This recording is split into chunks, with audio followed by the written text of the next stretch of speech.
The rain-slicked window pane trembled under my fingertips, its cold bite mirroring the dread pooling in my gut. Outside, the city blurred into streaks of neon and shadow, a restless pulse that matched the throb in my temples. Sarah's text glowed on my phone, discarded on the coffee table. Be back soon, just grabbing drinks with the team. 2 hours ago. No call. No follow-up. Just those words, sterile and sharp, like a blade slipped between ribs. I stared at the screen, my reflection warped in its glass, a man unraveling, piece by quiet piece. Our apartment smelled of her, jasmine perfume, faint coffee grounds, the ghost of her laughter. I paced the hardwood floor, each step a creak that echoed my unraveling thoughts. She'd been distant for weeks. Not cold, not cruel, just off. A missed glance here, a too quick smile there. The kind of subtle shifts you dismiss as paranoia until they pile up like unpaid bills. I told myself it was her new job, the late nights at the law firm, the stress of climbing the ladder. But the weight in my chest whispered otherwise. I sank onto the couch, the leather sighing under me. Her scarf lay draped over the armrest, soft and gray, a relic of the woman who'd once curled into my side, whispering dreams of a house by the coast. I picked it up, the wool rough against my palms, and caught a faint whiff of something unfamiliar. Cologne, sharp and musky, not mine. My pulse spiked. I pressed it to my face, inhaling deeper, chasing the scent like a bloodhound. Maybe it was nothing. A coworker's hug, a crowded elevator. But my mind screamed. Whose scent is this? Whose ghost is in our home? The clock ticked past midnight. I scrolled through her texts, searching for cracks in her words. Last week, running late, client dinner. 2 days ago, need to prep for the deposition, don't wait up. Each message was a brick in a wall I hadn't seen her building. I opened her socials, something I'd never done before. Guilt prickled my skin, but I scrolled anyway. Photos of her laughing with colleagues, her hand on a man's arm. Eric. The name surfaced like a shark's fin. Her coworker, the one she mentioned too casually, too often. Eric said this, Eric did that. I clicked his profile. Private. Just a profile picture. Sharp jaw, easy smile, eyes that seemed to know too much. My phone buzzed, shattering the silence. Her name lit up the screen. I answered, my voice tight. Where are you? Still at the bar, Sarah said, her voice bright but frayed at the edges, like she was trying too hard. Lost track of time. You okay? The question stung. Was I okay? No, I was drowning in the space between her words. Who's there? I asked, hating the edge in my tone. Just the team. You know, Eric, Jen, the usual. Her laugh was thin, a cracked veneer. I'll be home soon, Ben. Promise. Don't rush, I said, the words slipping out before I could stop them. There's nothing waiting for you here. I hung up, my heart hammering. The silence that followed was louder than her voice had been. I stood, restless, and wandered to her desk. Papers, pens, a half-empty mug. Her chaos, usually endearing, now felt like a maze hiding secrets. I opened her laptop, the screen waking to a password prompt. I tried her usual. Our anniversary, her dog's name. Nothing.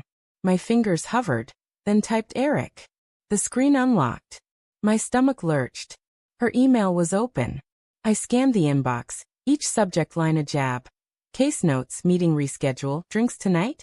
That last one, from Eric, timestamped 3 hours ago. I clicked it. Meet me at the Blue Haven. 9 p.m. Just us. My vision tunneled. I scrolled further, finding more. Missed you last night. Can't stop thinking about you. Each word was a shard of glass, slicing through the life we'd built. The door rattled.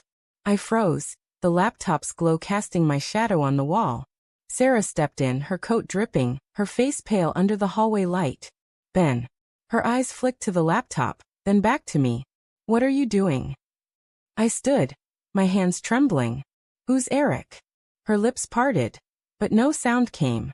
She set her bag down, slow, deliberate, like defusing a bomb. He's a coworker. You know that. Don't lie to me. My voice cracked, raw with the betrayal I'd already swallowed. I saw the emails, Sarah. Just us. Can't stop thinking about you. What the hell is that? She flinched, her eyes wide, searching mine. It's not what you think, she said, but her voice wavered. A tightrope walker losing balance. We're just close. Work's been intense and close. I laughed, bitter and sharp. You smell like his cologne. You're never here. You're lying to my face, and I'm supposed to believe it's nothing. Tears welled in her eyes, but I couldn't tell if they were guilt or pain. Ben, I love you. I'd never. Then why's his name your password? The question landed like a slap. She froze, her breath catching. The room felt too small, the air too thick. I didn't mean for it to happen, she whispered, her voice breaking. It was just drinks, then talks, then. I don't know. I got lost. Lost.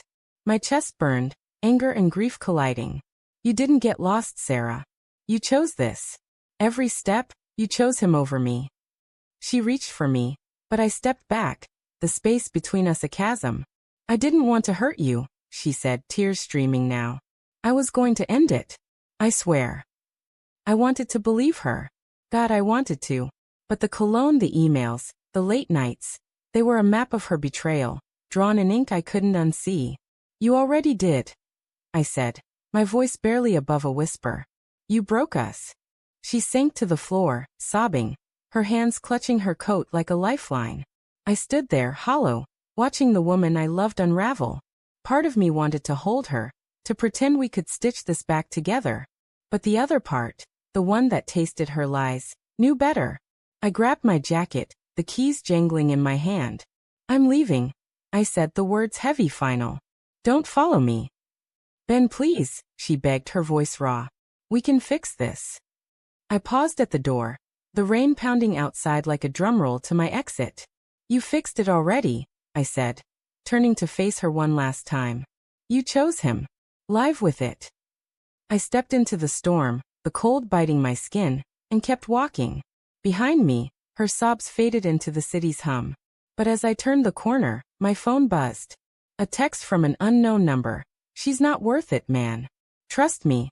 My blood ran cold. Eric. He'd known I'd find out. He'd been waiting. The rain hid my tears, but not my rage. I kept walking, each step heavier, knowing the real betrayal wasn't just hers. It was the game they'd both played, thinking I'd never see the board.